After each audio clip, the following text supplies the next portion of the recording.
Conselheiro, é um prazer tê-lo aqui conosco.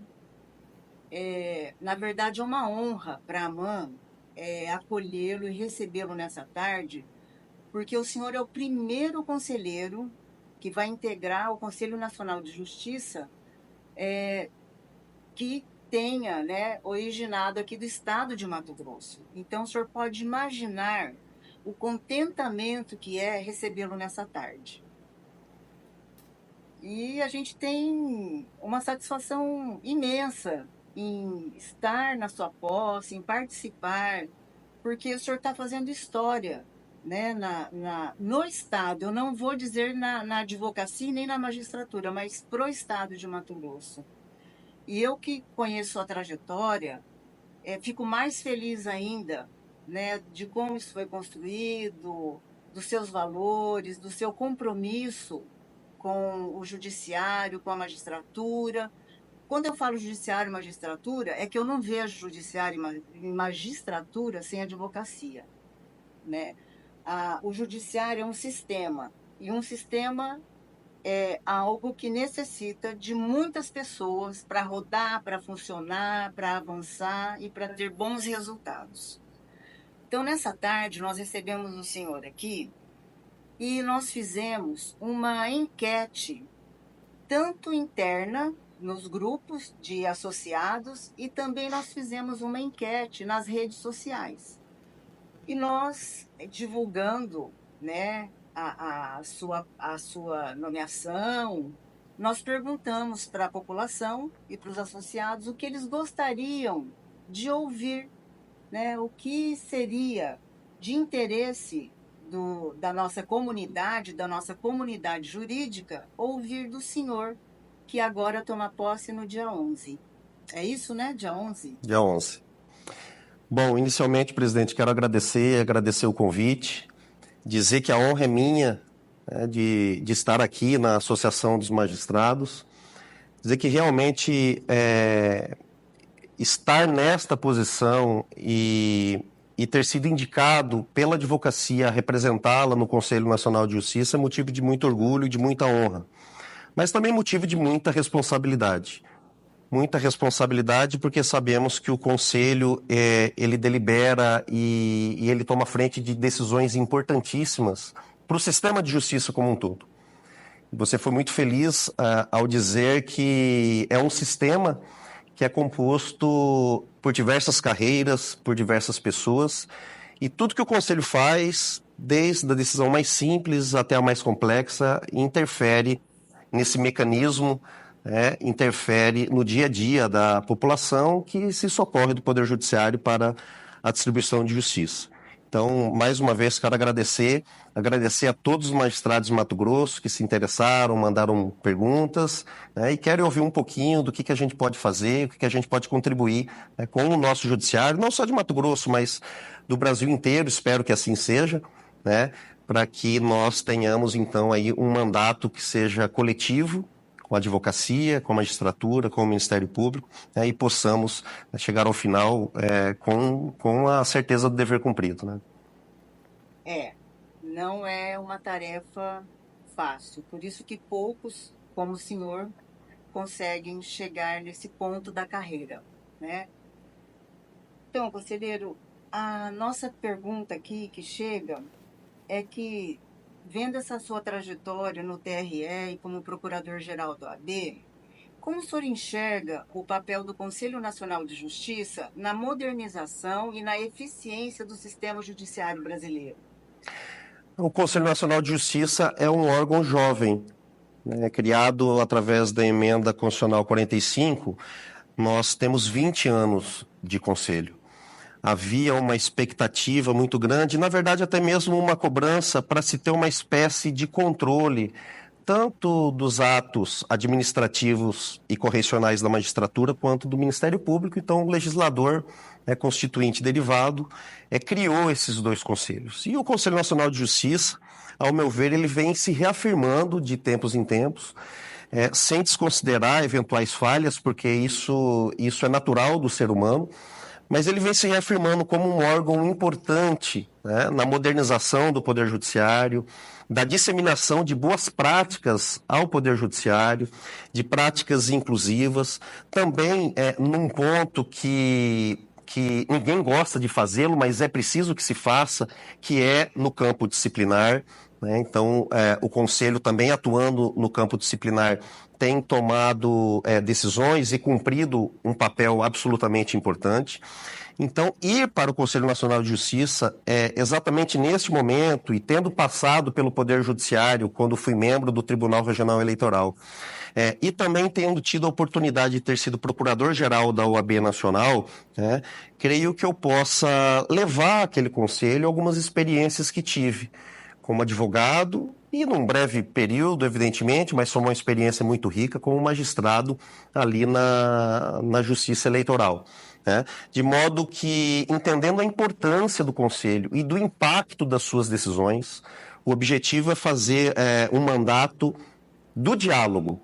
O Conselho ele é muito eclético, tem membros da advocacia, tem membros do Ministério Público, Justiça do Trabalho, Justiça Estadual, ministro de tribunais superiores, aonde o voto do presidente do Supremo tem o mesmo voto de um advogado que compõe aquele conselho.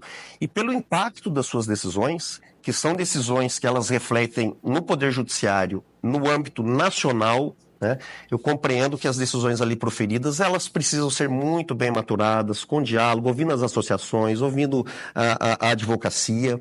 Isso é muito importante, né, para que ao final nós tenhamos algo que tenha nascido desse conjunto de esforços. Não basta achar que 15 membros do Conselho vai tomar decisões sem o diálogo e essas decisões serão positivas. Sem ouvir muito a magistratura, ouvir muito a advocacia, ouvir muito o Ministério Público, né? A própria sociedade, através dos membros do Conselho, né, que representam o Senado, que representam a Câmara, sem esse diálogo, sem essa conjunção de ideias, sem essa conjunção de pensamentos, né, eu acredito que o Conselho não cumpre o seu papel.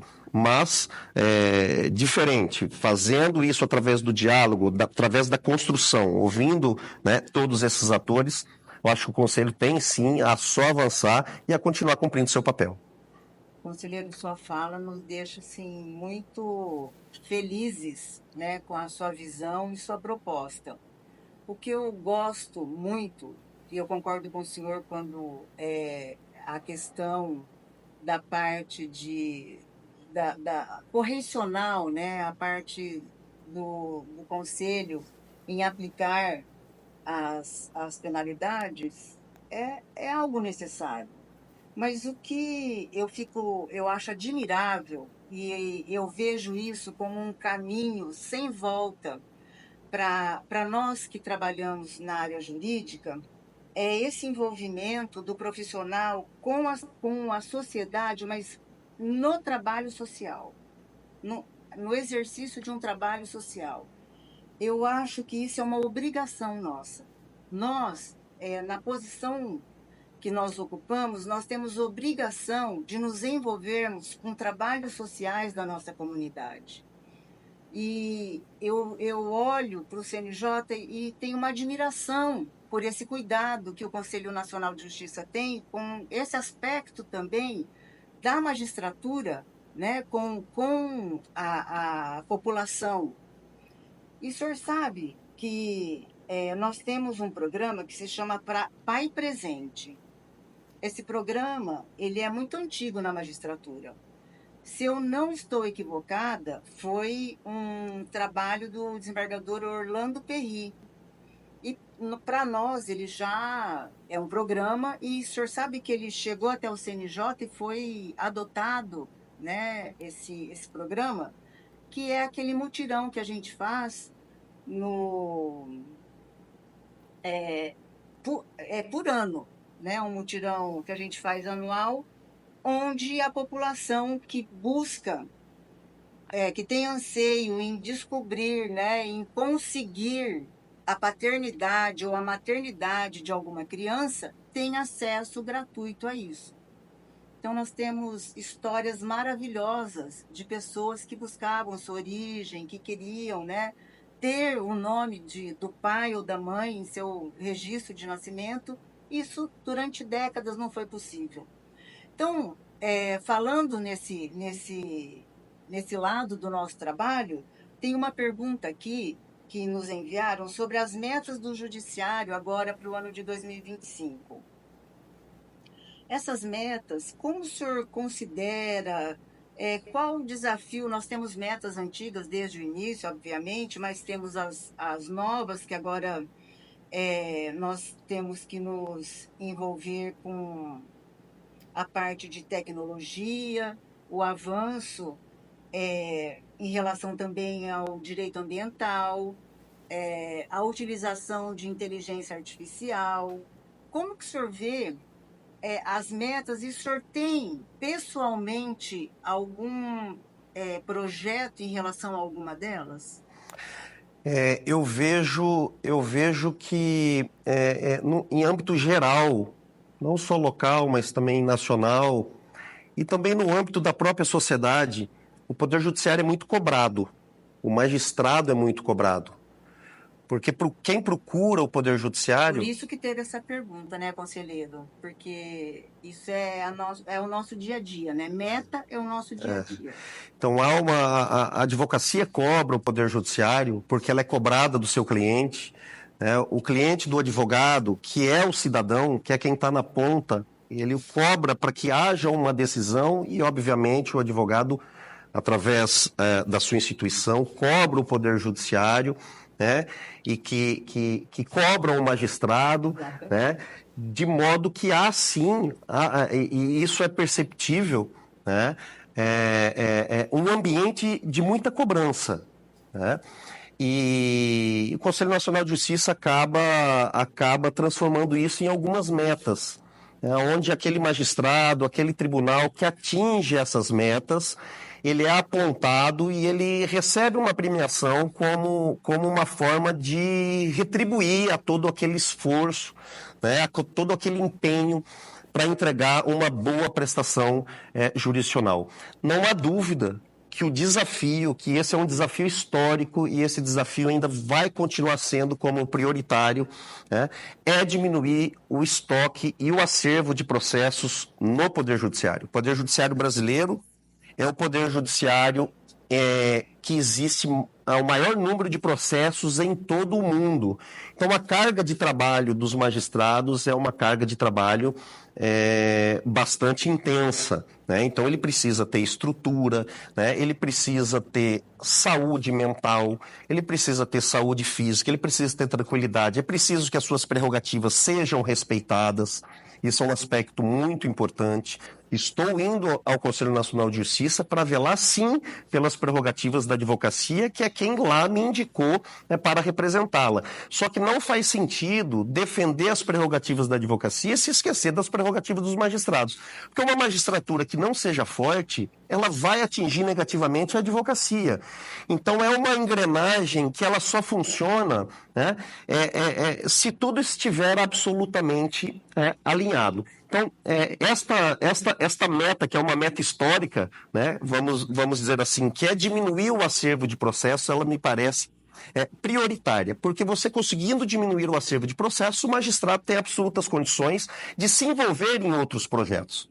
Falou do programa Pai Presente, e apontou o desembargador Orlando Perry. O desembargador Orlando Perry ele sempre esteve envolvido em grandes projetos que favorecem a sociedade, né?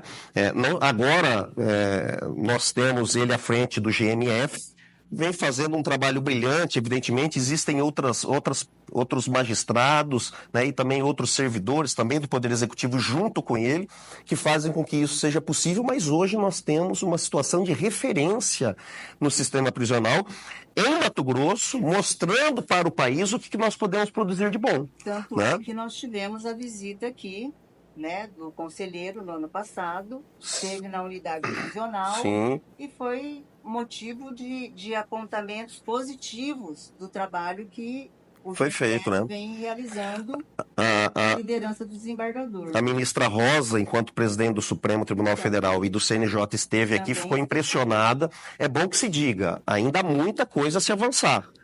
Né? Olhando isoladamente, nós teremos muita coisa que é preciso ser feita. Mas se nós olharmos o cenário nacional, nós teremos Mato Grosso como uma referência, porque se antes nós tínhamos déficit de vagas e os números eram alarmantes, hoje nós já temos um estado em que está sobrando vagas nas unidades prisionais. Então eu estou fazendo apenas um ponto de destaque para dizer e concordar com você que o magistrado sim precisa dialogar com a sociedade. Agora, recentemente, presidente, na sabatina do ministro Mauro Campbell para ser corregedor do CNJ, ele deu um recado muito duro à magistratura, principalmente em tempos pós-pandemia, que o magistrado precisa estar na comarca. E por que o magistrado precisa estar na comarca? Ele precisa estar porque ele precisa conhecer a realidade daquela população, se envolver com aquela população. E quando o magistrado, que é um distribuidor de justiça, é um agente de cidadania, ele está naquela localidade, ele consegue se envolver, ele consegue, através dessa estrutura, colocar boas práticas. Nós temos ali também, e aqui já encerrando para não alongar muito na resposta, outras metas que foram apontadas. Hoje um desafio grande é a inteligência artificial. Tudo que é novo, nós temos um pouco de resistência. Isso é absolutamente normal. Então, ainda hoje, a inteligência artificial assusta um pouco. Creio que a inteligência artificial e como ela pode contribuir para a celeridade dos processos, para uma boa prestação jurisdicional, ela deve sim ser adotada, não em substituição ao trabalho humano, que é o trabalho final da produção intelectual da sentença, produção intelectual de dizer o direito. Mas a inteligência artificial sendo utilizada de forma generativa, fazendo com que o magistrado tenha um auxílio, o magistrado tenha um suporte. Então, esta também é uma meta importante e uma meta absolutamente desafiadora. A questão do meio ambiente, são várias metas que, como dito no início, fazem com que o magistrado seja muito cobrado, mas é preciso também que o Conselho dê todo o suporte, dê suporte aos tribunais para que os magistrados tenham aí, a seu dispor toda a estrutura para poder fazer essa distribuição. Conselheiro, nós temos um grande volume de processo, porque o acesso não é porque o povo brasileiro é briguento, não, mas porque o acesso à justiça no Brasil, graças a Deus, ele é facilitado, E nós temos previsão constitucional do acesso à justiça a todos. E então, por isso que o nosso volume ele se destaca no universo mundial. E é o que o senhor disse, e isso leva o magistrado a limites de trabalho, de produção, que também chamam a atenção em relação aos outros países, o tanto que nós julgamos por mês, por ano. Isso tem que ser considerado sempre. Em relação à taxa de congestionamento, nós temos 861.563 processos. Nós, então, temos pendentes aí, hora que nós fechamos, os casos novos, por isso que essa meta, todo ano ela vem, A meta 1 e a meta 2, elas não se alteram, elas permanecem desde então. Nós tivemos 170% de casos novos. O senhor tem uma noção do volume que nós lidamos. Mas olha que impressionante. Sabe quantos processos ou qual a porcentagem nossa de julgamento de casos baixados? 280%. Ou seja, nós praticamente dobramos no julgamento o que entrou. Eu fico assim... maravilhada quando eu pego os nossos números, o trabalho que nós estamos fazendo ao longo desse tempo em que essa métrica passou a existir, que é a justiça em número. E, o senhor vê, 5 anos nós temos mantido o selo ouro. 5 anos consecutivos. E isso também não é possível se nós não contamos com a advocacia colaborativa. Eu tenho certeza disso, que a advocacia colaborativa, e quando a gente se propõe aí a cumprir meta, fazer certas alterações que antes era quase que padrão, e a gente tem o apoio também dos advogados que estão trabalhando conosco nas unidades, isso existe. existe. Já várias vezes nós inovamos. E por falar em inovação, o senhor tocou na inteligência artificial, né? E nós já temos demonstração com o desembargador Saboia e o desembargador Rodrigo Curvo, que é possível, sim, nós termos né, números por meio da inteligência artificial que vão contribuir, porque agora a gente está na busca do diamante, né? Que vai contribuir para esse crescimento. Lógico que nós não queremos evoluir, né? Se nós julgamos 280%, nós chegaremos facilmente além dos 300, em breve. Porque o senhor sabe que nós já começamos todas as políticas já, e o início da correição já se deu. Então, essa administração que nós temos agora já visa a busca do nosso diamante.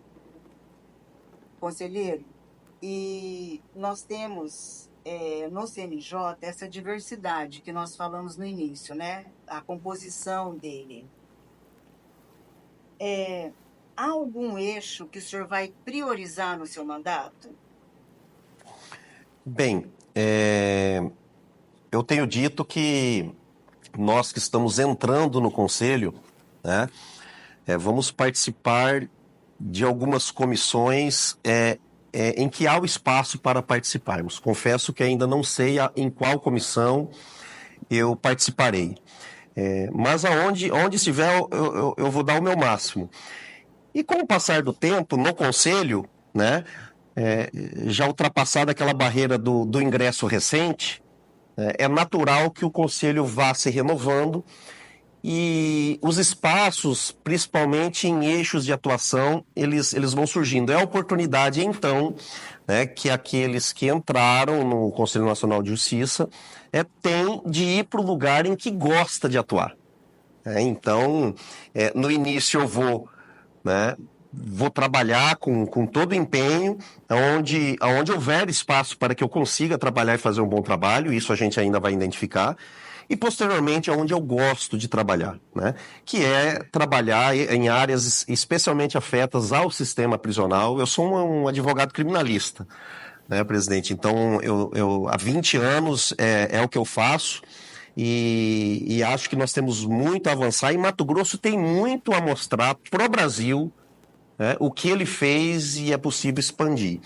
Uma área que eu também gosto muito de atuar, que eu acho que é uma área que o Conselho deve reforçar, é o fomento a soluções extrajudiciais, né, de conflitos.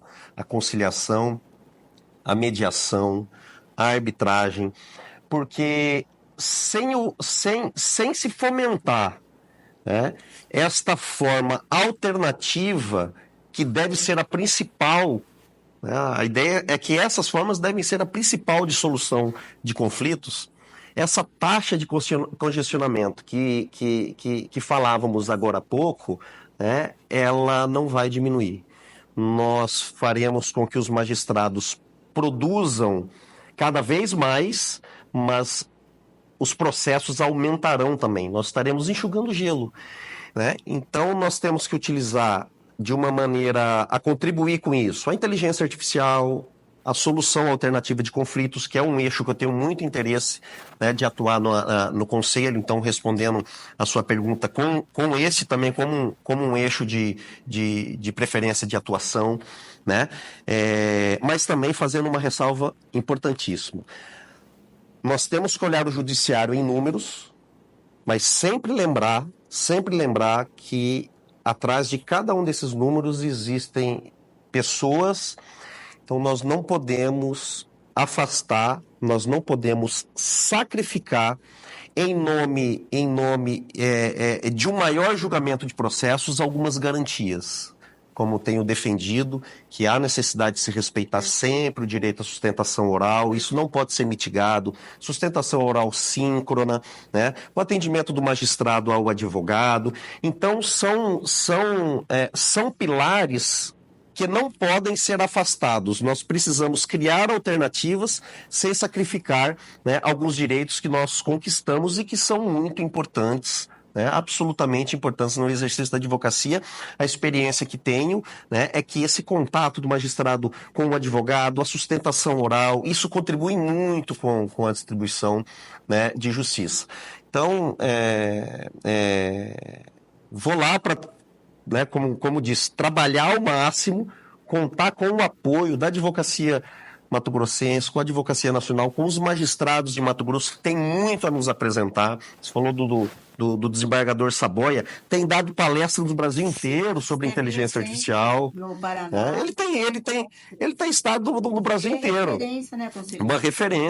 Uma referência, né? Que já, inclusive em conversas, né, informais com ele, ele me mostrou ferramentas que produzem algo que é absolutamente manual, né, que não precisa ter necessariamente uma pessoa fazendo. Não estou dizendo da produção final da decisão, né, mas produção de emendas, produção de relatórios. Então, e ele é um expert nisso. E nós podemos exportar isso, vamos usar esse termo, exportar isso para o Brasil inteiro, né? Nós temos muito a apresentar, sim. Sim, e ele já assumiu um compromisso conosco. Nós faremos o evento, porque o presidente da Associação dos Magistrados do Brasil, o Fred, estava, porque o Fred é do Paraná, e imediatamente já falou, não, nós temos que fazer contato. E eu falei, o desembargador estava lá no Paraná, no evento.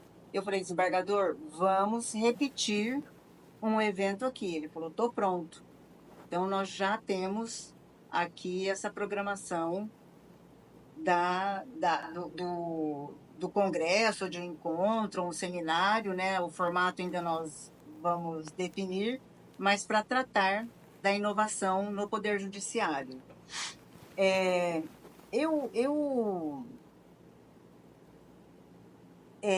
Recentemente, nós vimos como que otimizou a baixa de processos com a utilização de robô, né? Nós temos 2 robôs já aí fazendo sucesso no nosso meio, com esse trabalho que antes demorava 3, 4 dias para ser feito, e a gente já colhe resultado do trabalho desses robôs.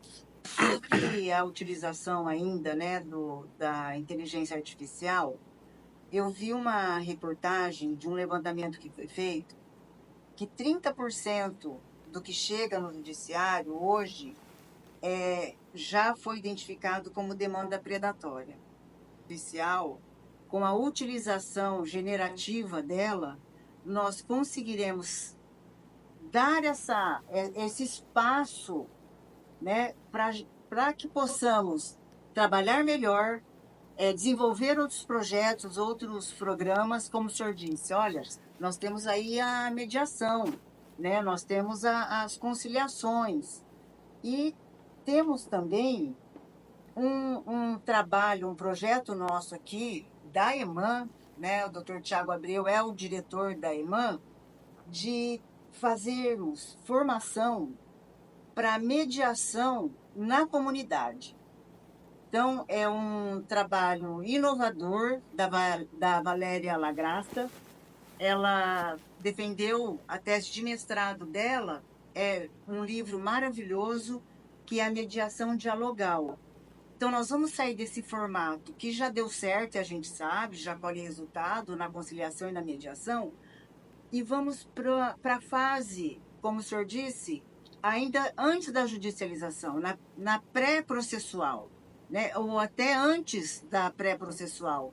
Então, a comunidade, eu não gosto desse termo, eu acho que ele foi assim utilizado muito de forma desgastante e não adequada, mas ela tem que se empoderar de uma forma que ela tenha a compreensão de que muitas questões que ela lida no dia a dia pode facilmente ser resolvida ali mesmo.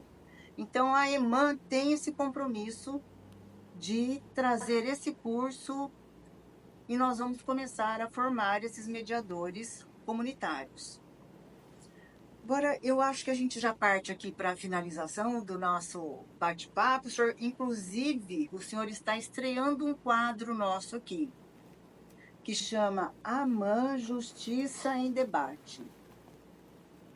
Olha como o senhor já mexeu até nisso aqui, conselheiro.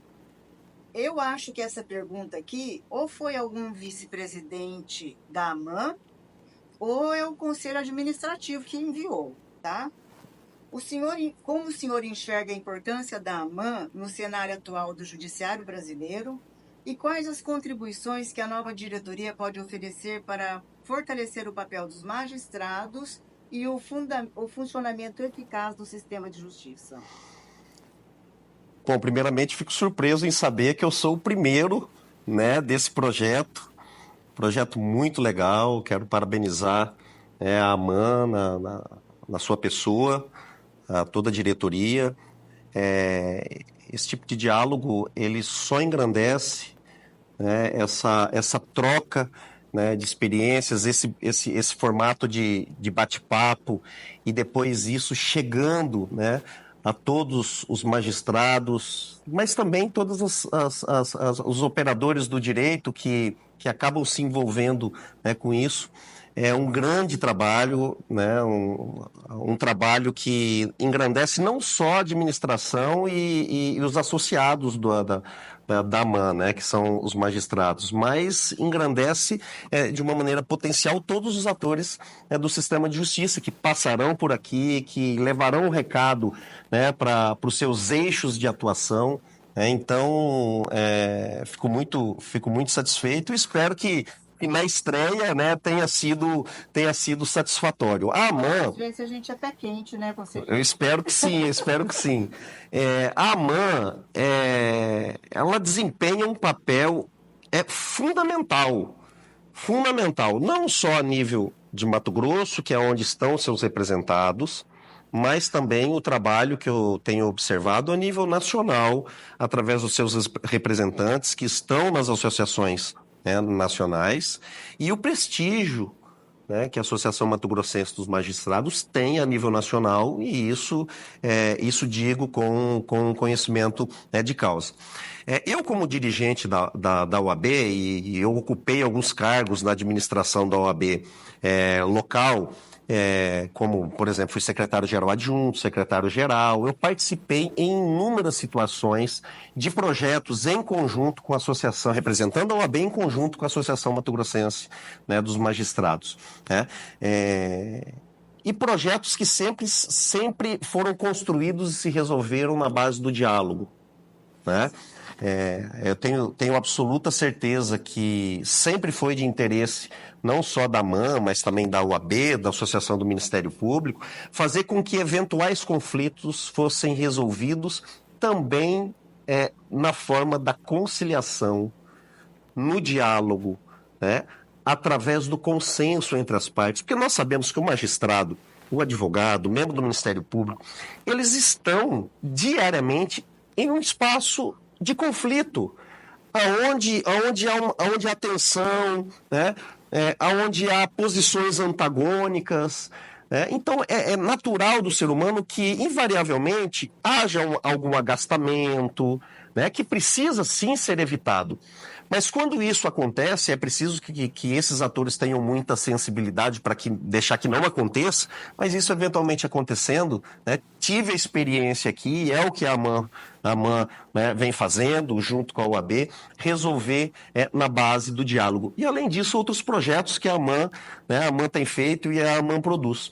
Mas, presidente, quero, e já encerrando a minha resposta, reafirmando a importância dessa associação, né, e por isso o orgulho até de estar aqui, dizer que a AMAN pode, né, a sua diretoria, né, se fazer, como já tem feito, se fazer muito presente, né, no Conselho. Deixo o meu gabinete com portas, não é portas abertas, não, é portas escancaradas para a AMAN, para a magistratura mato-grossense. Por óbvio, estou representando a advocacia, onde defenderei as suas prerrogativas. É preciso a voz do advogado, né, no Conselho, mas, como disse, não faz qualquer sentido defender a prerrogativa de um e esquecer do outro. E é preciso também que os magistrados velem pelas prerrogativas dos advogados. né? Terei essa missão de mostrar à magistratura a importância das prerrogativas dos advogados e mostrar para os advogados a importância das prerrogativas da magistratura. E a AMAN tem um papel fundamental nisso, né, através do diálogo, levando projetos, dialogando com o Conselho, e, óbvio, isso tudo é dentro de um consenso com o Tribunal de Justiça, com os seus associados, enfim, né, quero parabenizar a associação pelos avanços e também em projetos e atitudes como essa, que hoje estou estreando, né, e como vaticinou, espero que seja com o pé direito. Conselheiro, muito obrigada. E o senhor tem a certeza que em breve estaremos desenvolvendo projetos, iremos sim até o Conselho e vamos desenvolver projetos em parceria. Eu agradeço a sua vinda, o seu tempo preciosíssimo, né, que o senhor passou aqui conosco nessa tarde, e desejo todo sucesso para o senhor. Muito obrigado, pode contar sempre comigo. Como eu falei, estaremos lá aguardando ansiosamente, de braços abertos, os projetos, as críticas. Isso é muito importante, ouvir críticas, né? Os elogios, é muito gostoso ouvir os elogios, né? Da mão dos seus associados, né? Seremos portadores dele. E eu agradeço que assim seja. Obrigada.